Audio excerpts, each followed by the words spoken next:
सहारनपुर के जनमंच सभागार में सोमवार को मुख्यमंत्री योगी आदित्यनाथ ने स्मार्ट सिटी के तहत 381 करोड़ रुपए की 15 परियोजनाओं का लोकार्पण किया। साथ ही विभिन्न योजनाओं के लाभार्थियों को चेक वितरित किए। इस दौरान उन्होंने जनमंच सभागार में अपने संबोधन में कांग्रेस और सपा पर निशाना साधा। वुड कार्विंग को पिछली सरकारों संरक्षित किया होता तो सहारनपुर के फर्नीचर ऐसे ही दुनिया में छाते जैसे इटली के छाए हुए हैं। हमारी सरकार ने वन डिस्ट्रिक्ट वन प्रोडक्ट के तहत ने पैकेजिंग, मार्केटिंग और एक्सपोर्ट की सुविधाएं दी। अब किसी को भी फर्नीचर चाहिए तो सहारनपुर की ओर दौड़ता है। सरकार में विरासत को उनका गौरव लौटाया जा रहा है। पूर्व की सरकारों में इसकी कल्पना भी नहीं की जा सकती थी। मंडल मुख्यालय पर एक स्पोर्ट्स कॉलेज होना चाहिए। सरसावा का एयरपोर्ट सिविल टर्मिनल बन चुका है। जल्द ही उड़ान शुरू होगी। सहारनपुर की कनेक्टिविटी आज सबसे बेहतर है। दिल्ली जाना हो तो 3.5 घंटे में पहुंच जाएंगे। सहारनपुर से जुड़े हुए मेरे सभी उपस्थित बहनों और भाइयों, नगर निगम के सभी पार्षदगण, मैं सबसे पहले सहारनपुर महानगर में स्मार्ट सिटी मिशन के अंतर्गत 381 करोड़ रुपए की लागत की इन परियोजनाओं के लिए सहारनपुर वासियों को हृदय से बधाई देता हूं। आज श्रावण मास की अंतिम सोमवार भी है।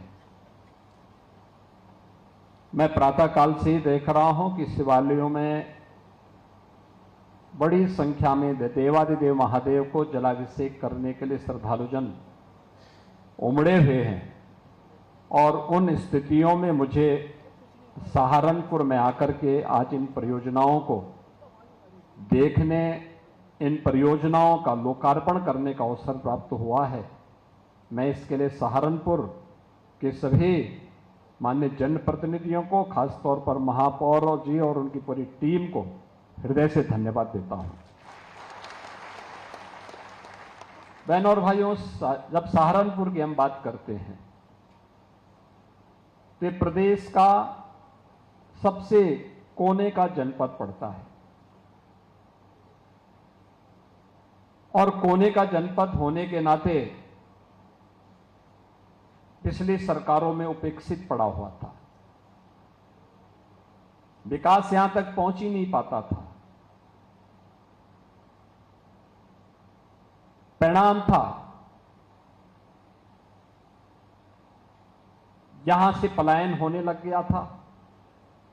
लोगों में हताशा, निराशा थी।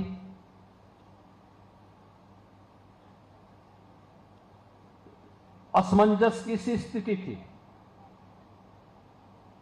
लेकिन अब डबल इंजन की भारतीय जनता पार्टी की सरकार के कारण सहारनपुर की निराशा समाप्त हुई। सहारनपुर के साथ आज दोनों सरकारें पूरी मजबूती के साथ खड़ी हुई हैं। अब यहां पर चल रही परियोजनाएं सहारनपुर को एक पहचान दिलाती हैं। सहारनपुर को उसकी विरासत से जोड़ा गया है।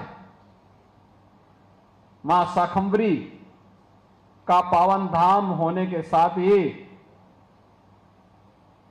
इस पूरी कमिश्नरी में किसी भी युवा की डिग्री में कोई एक नाम आएगा तो माता शाकंभरी का नाम जुड़ेगा। माता शाकंभरी विश्वविद्यालय प्रारंभ हो चुका है, भवन बन चुका है। हैंडओवर की कार्रवाई अंतिम चरणों में चल रही है और जिस दिन वो बनकर के तैयार होगा तो स्वयं उसके लोकार्पण करने के लिए हम लोग फिर पधारेंगे। एक बड़ा आयोजन यहां पर सहारनपुर के युवाओं के लिए हम लोग यहां पे करेंगे। सहारनपुर से जुड़े हुए वे सभी स्थल, चाहे वह माता त्रिपुरेश्वरी बाला सुंदरी का स्थल देवबंद हो या फिर बाबा गुग्धावीर का धार्मिक स्थल गंगो, अभी हम जहरवीर गोगा जिसे जुड़े हुए एक पावन स्थल के सुंदरीकरण के कार्य का अवलोकन करके भी आ रहे हैं। ये है विरासत के साथ जोड़ने की सरकार की प्रतिबद्धता। ये वही प्रतिबद्धता है जो विरासत का संरक्षण भी करती है और आम नागरिक को विकास के साथ भी जोड़ती है। पहले की सरकारें किस रूप में शोषण करती थी? जाति के नाम पर तो बांटती थी, लेकिन योजनाओं का लाभ केवल परिवार तक सीमित करती थी। एक परिवार पूरे प्रदेश में अराजकता का कारण बनता था, जाति बदनाम होती थी और